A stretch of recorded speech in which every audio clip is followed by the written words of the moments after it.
नमस्कार, मैं सबकी शिक्षा में आपका बेहद स्वागत करती हूँ। आज इस वीडियो में मैं आपको बताने जा रही हूँ कि आप केंद्र विद्यालय के लिए कक्षा दूसरी और उससे ऊपर की कक्षाओं के ऑफलाइन फॉर्म किस प्रकार भर सकते हैं।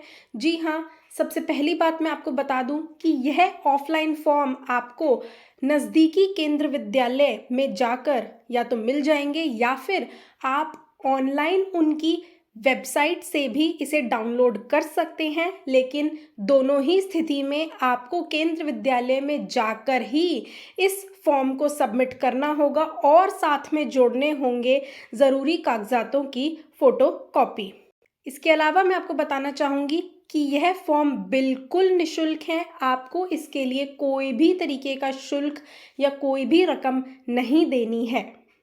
साथ ही मैं आपको एक बात और बताना चाहूँगी कि पूरे भारतवर्ष में एक साथ कक्षा दूसरी और उससे ऊपर की कक्षाओं के ऑफलाइन फॉर्म निकलते हैं एक ही तिथि पर और इनको भरकर जमा करने की आखिरी तारीख भी एक ही होती है और एक ही तिथि पर रिजल्ट भी आता है। तो चलिए अब देखते हैं कि फॉर्म में क्या क्या जानकारी भरनी है।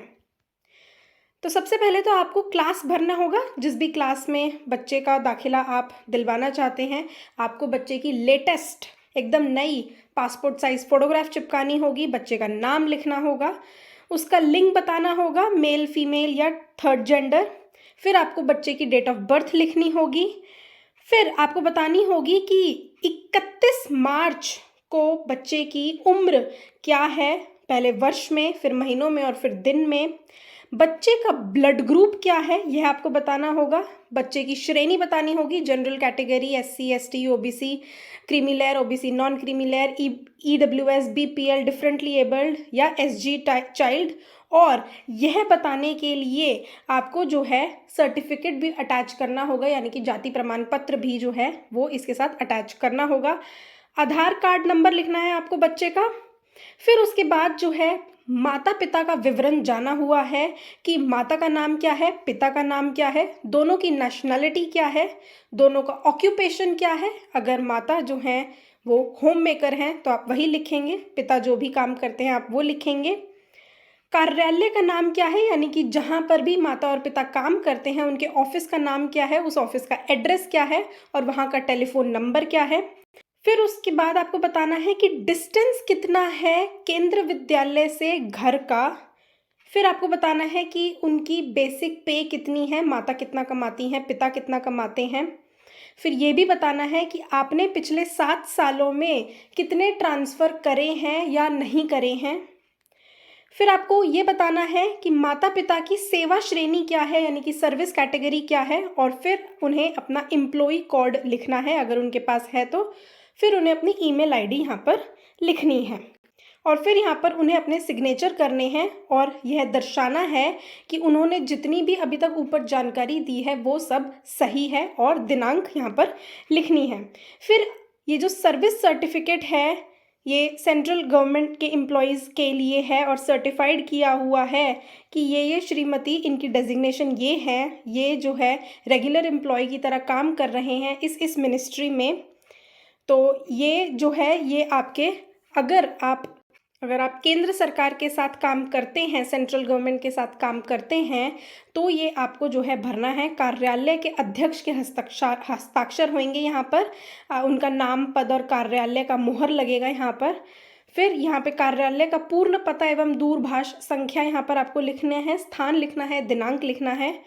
और फिर जो है अगर आप स्टेट गवर्नमेंट के साथ काम करते हैं तो वही यहाँ पर होगा। अगर आप सेंट्रल गवर्नमेंट के साथ काम करते हैं तो आप ऊपर वाला भरेंगे। अगर आप स्टेट गवर्नमेंट के साथ, राज्य सरकार के साथ काम करते हैं तो आप जो है ये नीचे वाला भरेंगे और फिर अपने ऑफिस का एड्रेस वगैरह भर देंगे।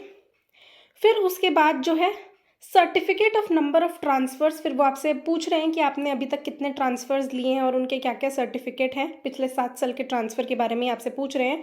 और फिर इन्होंने आपको 7 साल के ट्रांसफ़र की पुष्टि करने के लिए भी जगह दी है कि आपका किस किस ऑफिस में ट्रांसफ़र हुआ, उसकी स्थान क्या थी, आपकी आपकी रैंक क्या थी, किस दिनांक से किस दिनांक तक आप उस ऑफिस में काम करते रहे, आपका पीरियड ऑफ स्टे कितना था, ठहरने की अवधि कितनी थी और ऑर्डर नंबर आपका क्या था।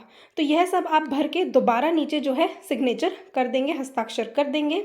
उसके बाद ये काउंटर सिग्नेचर की यहाँ पर बात कर रहे हैं। फिर ये जो है दोबारा आपको अपने ऑफिस से भरवाना होगा कि आपने जो भी ऊपर जानकारी दी है वो सब जो है सही है, और ये with name, designation and with stamp जो है आपको ये सब भरवाना होगा। फिर यह उनके लिए है जिनके माता या पिता सेंट्रल गवर्नमेंट एम्प्लॉय थे, लेकिन उनकी जो है अब मृत्यु हो चुकी है। तो यहाँ पर आप जो है वो बच्चे यहाँ पर जानकारी भर सकते हैं जिनके माता पिता सरकारी कर्मचारी थे, केंद्र सरकारी कर्मचारी थे, और जिनकी अब मृत्यु हो चुकी है। तो आपको यहाँ पर अपना नाम लिखना होगा पहले कि ये जो हैं इनके डॉटर या सन हैं, बेटा या बेटी हैं, जो रेगुलर एम्प्लॉई थे इस डिपार्टमेंट में, और इन्होंने इस डेट तक काम किया था।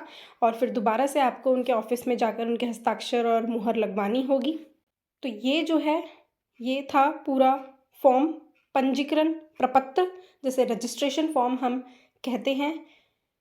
ये इस्तेमाल किया जाएगा कक्षा दूसरी और उससे ऊपर की कक्षाओं में केंद्र विद्यालय में दाखिला लेने के लिए। तो मैं आशा करती हूँ कि आपको ये जानकारी समझ में आ गई होगी। अगर आप केंद्र विद्यालय से संबंधित और कोई जानकारी जानना चाहते हैं तो सबकी शिक्षा को अभी सब्सक्राइब करिए, घंटी का निशान दबाना ना भूलें, और हमें हमारे फेसबुक और इंस्टाग्राम पेज पर भी ज़रूर फॉलो करें। धन्यवाद।